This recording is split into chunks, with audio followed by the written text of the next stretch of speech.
Welcome back to my channel. Today we are talking about my TBR for the month of April. I only have 6 books planned. 4 romance, 2 fantasy. I didn't want to plan out a bunch of books to read this month. I wanted to give myself a little bit of room to just breathe because I feel like last month I overwhelmed myself with the amount of books that I had planned to read and I put on my TikTok. I never read all of them. There was like 2 I think that I didn't get to. So I wanted to make sure that this month I gave myself kind of like room to throw a book in here or there if I wanted to change things up or if I got a new book that, piqued my interest. So let's go over the books that I plan to read this month, what they're about, and yeah, I think I have a pretty good lineup for this month. So I'm currently reading 3 books. I usually have more than one book going. I have an audiobook, I have a book on my Kindle, and then I have a physical copy. It works for my brain, okay? So I'm going to show you one of the books I'm currently reading that I did not know I was going to love this book as much as I do. I'm about 60, maybe 65% into this book, and I love it. And I'm kind of kicking myself for it because I've seen this book quite a few times before I finally decided to purchase it. I was in search of a book that was going to really what I love in a book, which I don't read a whole lot of books that are like this, but what really just pulls on your emotions. It's an emotionally heartfelt book, and I just kind of needed that.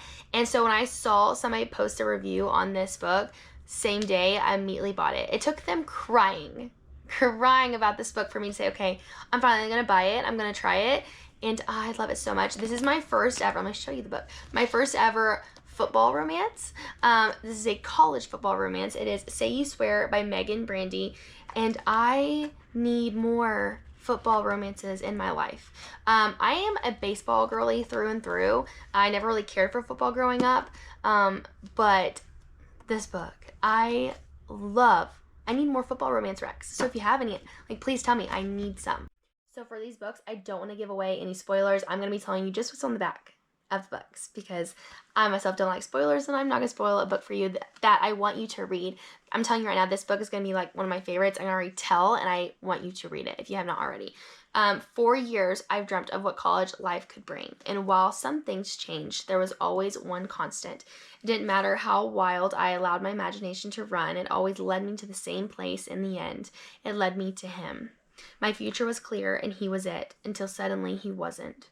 Now I'm a shell of who I was, on a path too blurry to follow, and I see no way out, no way up. They say first loves last forever. That's exactly what I'm afraid of. I'm about, 65% into this book, and it's starting to get a little crazy. I heard something big happens somewhere around maybe almost the end of the book. I don't know.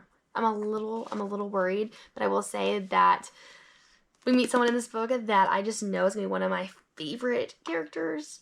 I'm not going to say anymore. Just add it to your TBR. This is an adult romance. I probably should have mentioned that.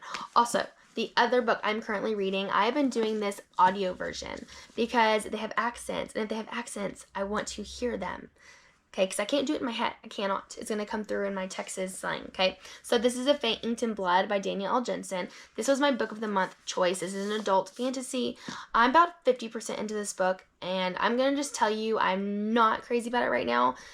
I like it, but I'm kind of in the middle. I don't hate it. I don't love it. I just like it.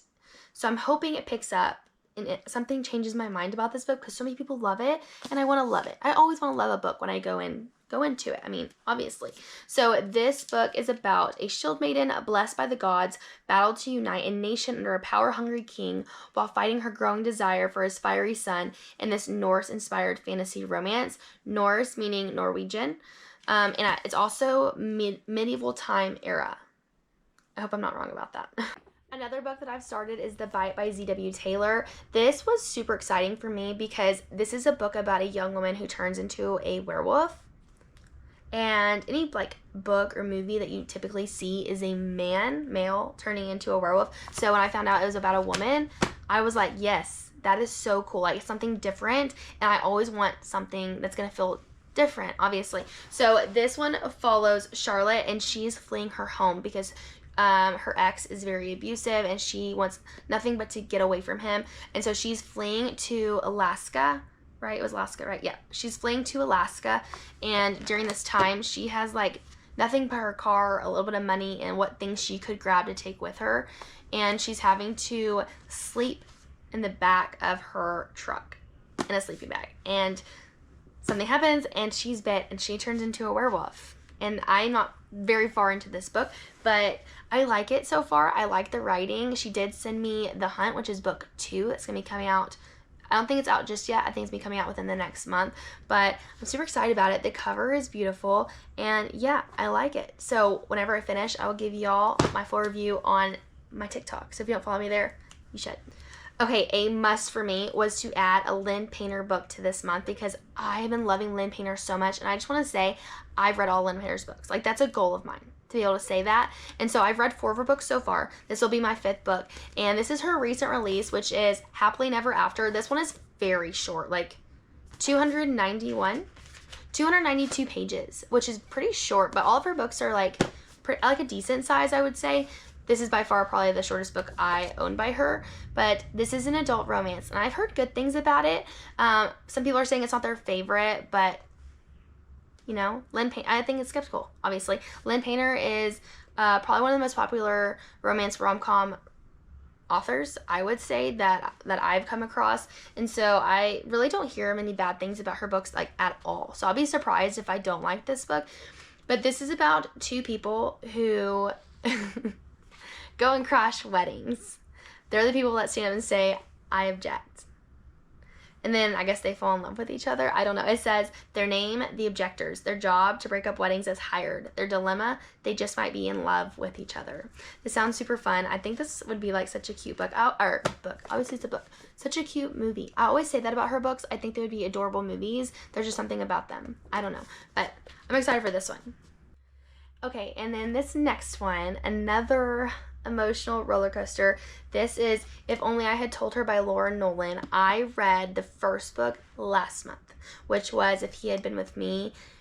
Guys, crocodile tears. I cried so hard in that book. It was so sad.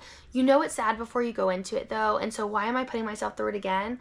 I don't know. Something I said about the first book was I really wanted the main male's POV. Like, I wanted that so bad. That's what this book is. So if you don't know the book I'm talking about, If He Had Been With Me, it is an YA romance. It's about 2 childhood best friends who have always loved each other, but once they get to high school, something happens and they grow apart, but they're trying to find their way back to each other, and they face many obstacles. It's a hard time for teenagers because you're in high school and you're trying to figure out, you know, yourself, and there's just all the things that are happening, and they're trying to make their way back to each other, and just a little too late. It's a little too late, and it's so sad.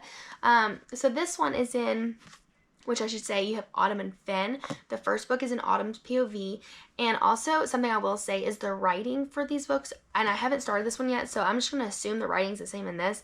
Very different than anything I've ever read. It almost felt as if our main character was writing to us, like telling us the story herself, which obviously it's in her POV, but it just felt that way. And she was a writer in the book. She talked about how she liked to write. So, I mean, it was kind of cool, but it took some getting used to. So this is Finn's POV, and I heard there's 3 different POVs in this book. You have Finn, and then you have his best friend, and then you have Autumn again at the end of the book, is what I heard. And I'm kind of excited about that because I wanted to know what's going on in her life, because the first book, the way it ended, so many questions, and I hope that this answers them for me. I just know I'm going to be sad going into this. If you plan to read this, just prepare yourself. Read the trigger warnings, I would say.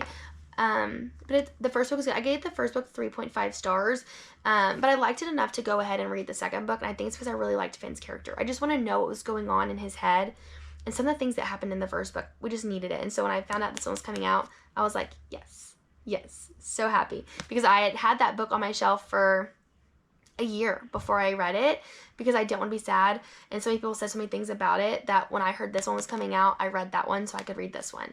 And I've heard decent things, I've heard good things, I've heard not so good things, so I'm just eager to see what I think about this book so I can let y'all know. But excited.